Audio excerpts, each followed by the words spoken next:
Welcome on in to Sports Memo Today. I'm your host, Dan Alexander. You know what we're here for, that actionable info in 30 minutes or less. You get it each and every Tuesday and Thursday right here on Sports Memo Today. It's a football Thursday, so I got my two guys rocking with me, Matt Josephs. We're going to talk a little Thursday night football NFL prop that I absolutely love with my guy, Matt Josephs. And then we're also going to talk a little Fenway Bowl. We heard from Ross Benjamin and got his thoughts on the total in that game. See what Matt Josephs thinks about the Fenway Bowl. And then closing it down for us, you're going to get two NFL sides from my guy, Eric Pauly, who has his biggest play of the NFL season locked and loaded right this moment. We'll talk about that with EP coming up. But let's start things off with my guy, Matt Josephs. Matt, always a pleasure having you on here. It's another week. It's another win for our Philadelphia Eagles, 12-1, and now everybody is saying they're not going to cover against the Bears. We'll see how that turns out for them. That's what they said about the Giants as well. Matt, how's it been, my guy? Doing well. Bowl season's upon us. Love the college football bowls, and the NFL props have been going well as well. College basketball sprinkled in, so it's a great time of year. Yeah, it is the best time of year if you're riding with Matt Josephs. You're getting college football. He is number one at Sports Memo, his best sport until college basketball rolls around for what it's worth, and you start getting some of these mid-major plays in from mid-major Matt. Matt, let's not make the folks wait. Let's get right into it. Thursday night football, we're looking at around 3.5 point favorites for the San Francisco 49ers as they're taking on the Seattle Seahawks. But big news today, put in air quotes, big news. We heard Brock Purdy will be active, Mr. Irrelevant, despite an oblique injury, despite a rib injury, despite that he won't be throwing to Deebo Samuel, still getting some market support, moving that number back to 3.5 with that news. How are you going to be betting this game? Because I know a lot of the times you say, forget that traditional side and total. We're looking at a prop. You got something for us? Yeah, it's one that just showed up today, so I was really excited because I was looking forward to it. We're looking at Brock Purdy under 33.5 yards, his longest completion, and the reason why is if you look so far this season, only 4 of his 70-ish passes have gone over 15 air yards, and only 2 of his completions have gone over 15 air yards. So the guy's just, dumping it off, and the guys are running along after it. And one of those guys that goes deep is Deebo Samuel. He doesn't have him. Of course, Brandon Ayuk's a bit of an issue here, but you could just roll coverage. You can have a safety on top of him and kind of just watch him that way because he becomes the new deep threat for the San Francisco 49ers.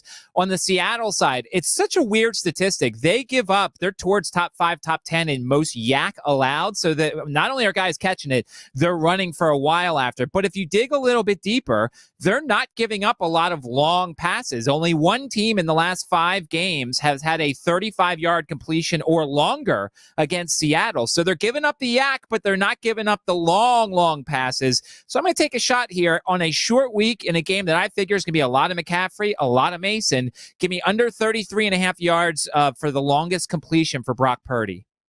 Yeah, and Brock Purdy has been dink it and dunk it since he's jumped in this starting role for Jimmy Garoppolo, but dink and dunk probably even more so when you have an oblique and rib injury, that if they had anybody to play behind him, would we even be seeing Brock Purdy in this game? We're looking at under 33.5, longest completion. You can find that pretty widely available now that it is loaded. Let's swing it over to, as we mentioned, one of the most profitable things you can do is ride with Matt Josephs in college football, and bowl season is upon us. A lot of people rip the bowls. They say, it's not as great because all these opt-outs and everything.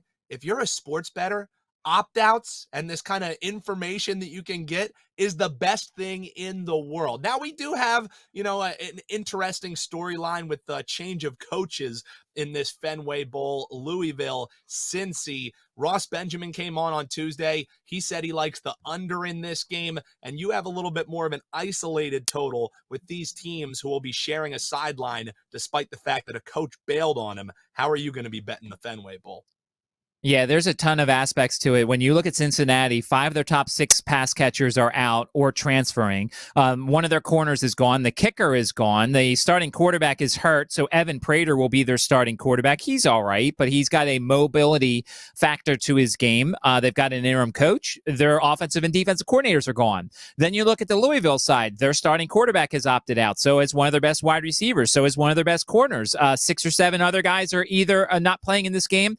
And then the head coach is gone to Cincinnati, although he has said that he is going to stand out of this thing and not do anything for either side. The offensive coordinator went to Western Michigan. The co-defensive coordinators are gone. They're starting a guy named Brock Doman, who's been pretty bad as a quarterback, 3 touchdowns, 5 interceptions.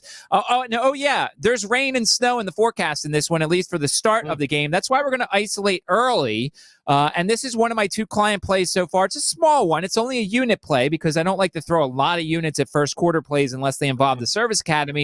I'm looking at the first quarter under 9.5. I think that with the weather factor here and 2 sides that have brand new quarterbacks and defenses that are pretty much intact, it's going to be a miserable game. I'm hoping that if a thing is scored, a field goal's first, so that touchdown, is something they have to work for the first quarter. I'm going to isolate the first quarter here and look under 9.5 points for the first quarter in the Fenway Bowl with so many new pieces on both sides of the ball. Yeah, and also these are college-aged individuals who are now playing a game at 11 a.m. in Fenway. Yeah, makes sense. Under the 9.5 in the first quarter from our guy, Matt Josephs. Matt, you mentioned you just gave away a free client play. I'm guessing you have some others locked in bowl action. And I'm sure also as we move into bowl season, you would suggest people just grab the bowl package or some 30-day all access so they can get your plays as soon as they're loaded in case you have some major line moves, right? Yeah, I have only one other client play up right now. It's a side I really like, but I don't play every bowl, and I don't play a lot of the bowls until the day before because I want the maximum amount of information, whether it's opt-outs, coaching changes, suspensions, weather, all that stuff. So if you buy the bowl package and you only see the 2 plays in there, it's because I wait until right beforehand because weather and all this other stuff. There's so much information that we still don't know yet. So certainly the bowl package will be good, and just remember, I don't play every bowl game, but the ones we do are stuff we really like. That's Matt Josephs. Grab his bowl action right this moment. And also, as I mentioned, you get 30-day all access. You're getting the NFL plays sprinkled in. You're getting the college basketball plays sprinkled in as well. And if there's anyone that's able to find edges in these lower bet markets here at Sports Memo, it's my guy, Matt Josephs. Also, catch him tomorrow, 10 a.m. here. Or if you're tuning in, I guess, Friday morning, catch him each and every Friday morning on our Prop It Up show on the Wager Talk YouTube channel. Matt Josephs giving you the under 9.5 points in the first quarter in that Fenway Bowl. And he also dropped a little Thursday night football, an all under special as he's going under 33.5 yards for the longest completion from Mr. Irrelevant, Brock Purdy, who has an oblique and a rib injury. Yeah, that's a play that while he was talking, I was locking in as well. Another guy who usually is able to win me around on some of these contrarian plays he brings to the table. EP, my guy, Eric Pauly joining the show. Eric, how you been since we talked last? And I know NFL continues to be pretty damn good for you. Another great week, 3-1 last week, makes it 7 straight winning weeks, 10 of 14 on the season, 68% over the course of the last 30 days, and 60.8% on the season. So my volume really slows down after week 18. Over the course of the entire playoffs, I would expect maximum 5 plays for myself. So heading into this final stretch right now, feeling really good and looking to end it on a high note. Yeah, I taught EP everything he knows when we were sitting in the Westgate, and he taught me everything I know about being on the basketball court. Of course, neither of those are true. If you see me play basketball and if you've seen EP pick these games and contrarian plays, I learn from this guy every time we have him on. Let's get into this Jets and Lions Bowl, because the Lions, I don't know if you heard, EP, they're going to the Super Bowl, man. They won 5 of the last 6 games. Everything's turning up roses. Dan Campbell, Coach of the Year. Now, a little bit of a test. They're going to travel on the road to the 7-6 Jets. So what do you think? This run for the Lions continues? Jared Goff continues his comeback player of the year bid, or how are you going to be betting this one? So you got to give credit where credit's due, of course. What Detroit's been able to do on Yeah. offense when Swift is healthy, St. Brown is healthy, obviously Jamison Williams in that lineup, the way they're able to protect Goff, make him feel good, give him time to make the throws, credit where it's due. However, this is a sell high opportunity on the Detroit Lions, and I am going with the Jets on the money line to win this weekend at MetLife Stadium. And my handicap of this game, there's a couple of different facets. So for starters, Jared Goff is not a great quarterback in the cold. It's expected to be pretty cold at MetLife, this stadium. Number two is looking at the defenses the Lions have beat up on in the last couple of weeks. They took it to the Vikings, bad defense. The Jaguars, very bad defense. Played a close game to the Bills. Okay, give the credit. Beat the Giants, bad defense. Beat the Bears, bad defense. Beat the Packers, bad defense. Couldn't beat the Lions. Couldn't beat the Dolphins. Another mediocre defense. Then they played the Cowboys, got wrecked. Played the Patriots, got wrecked. Played the Seahawks, got wrecked in a high-scoring game.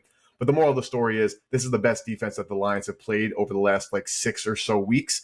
And while they have done some great things on offense, I don't know if they'll be able to do it against this New York Jets defense.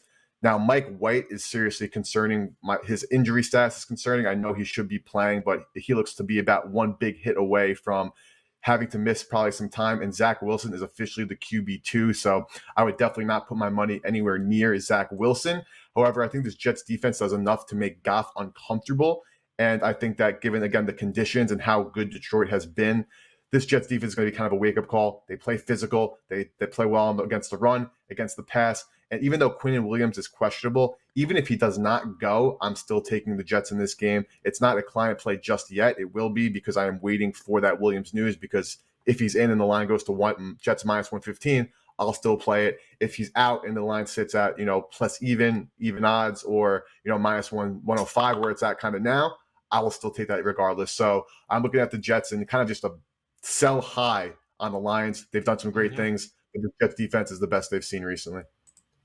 Yeah, and also one of the game, obviously not in primetime, but a primetime matchup is going to be Amon-Ra St. Brown against a guy who you have a ticket in your pocket on Defensive Rookie of the Year, Sauce Gardner. First time you were on Sports Memo Today, you told people, get in now. You've been looking pretty damn good on that pick all year long. So that's going to be a big-time matchup, him, Amon-Ra St. Brown. I don't know if I'm going to isolate and play any props, but this is going to be a big week for Sauce's bid for sure for that DROY award. So we're looking at Jets on the money line. Let's talk a little Steelers at Carolina. You only pick the best matchups to talk about here on Sports Memo Today. I mean, this Carolina team, dude, they were dead. They fired their coach, and now they're getting market support and enough of it to be field goal favorites against the Steelers? I don't know. That seems a little bit rich for my taste. What do you think, EP?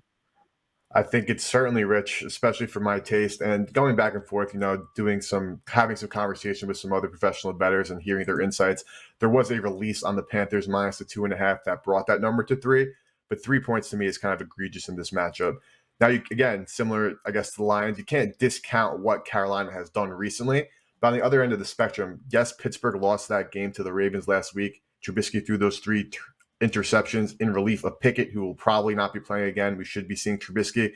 Besides those 3 interceptions, he really had a great game for the Steelers against that Ravens defense that is legit. Now, this Panthers defense is borderline legit as well. They are a very solid unit. The way they're able to just ground and pounding that rock is impressive, and it's nice that they have an identity on offense. But we're also going with kind of that head coach motivation factor also. Steve Wilkes doing a good job as the interim head coach of Carolina, but Mike Tomlin is not looking to have a losing season at all at any point. Also, considering the fact that TJ Watt has been playing, he's been playing well, and I expect him to have a good matchup against this Panthers offensive line. I don't expect a ton of scoring, and this, again, more so comes down to the fact that you're telling me that the Carolina Panthers need to win a football game by 4 points. That's not on my bingo card anywhere. I don't see that happening for Carolina. I think the Steelers keep it close enough. This is a game I'm still flirting with, so I have not made it official yet. I'm debating whether or not I tease the Steelers up to 8.5, because that could be a fantastic opportunity to do that. Classic advantage teaser style. There are some really good options on the board there, but it's just more so. First, there's one thing to have a team getting points or having a team to just win a game outright than having a team needing to win by margin. And the Carolina Panthers are not a team built to win by margin.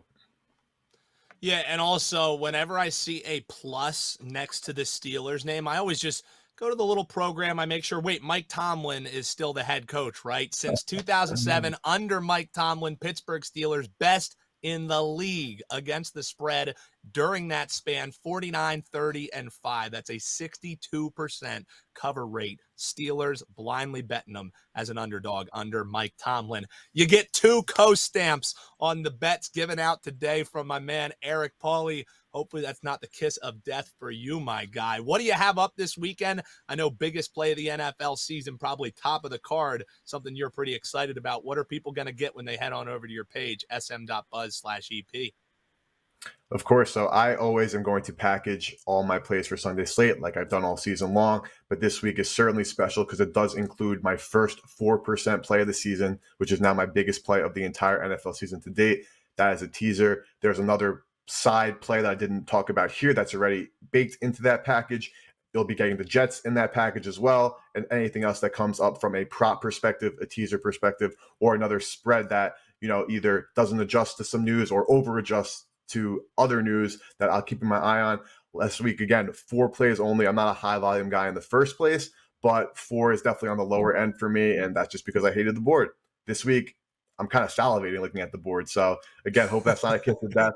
Hope it's exciting. And again, already 2 plays locked in, 3. You can call the Jets 3. It just depends what number I get at. So 3 plays locked in, looking to bounce back and not bounce back, looking to keep up this hot streak, make it 8 straight winners.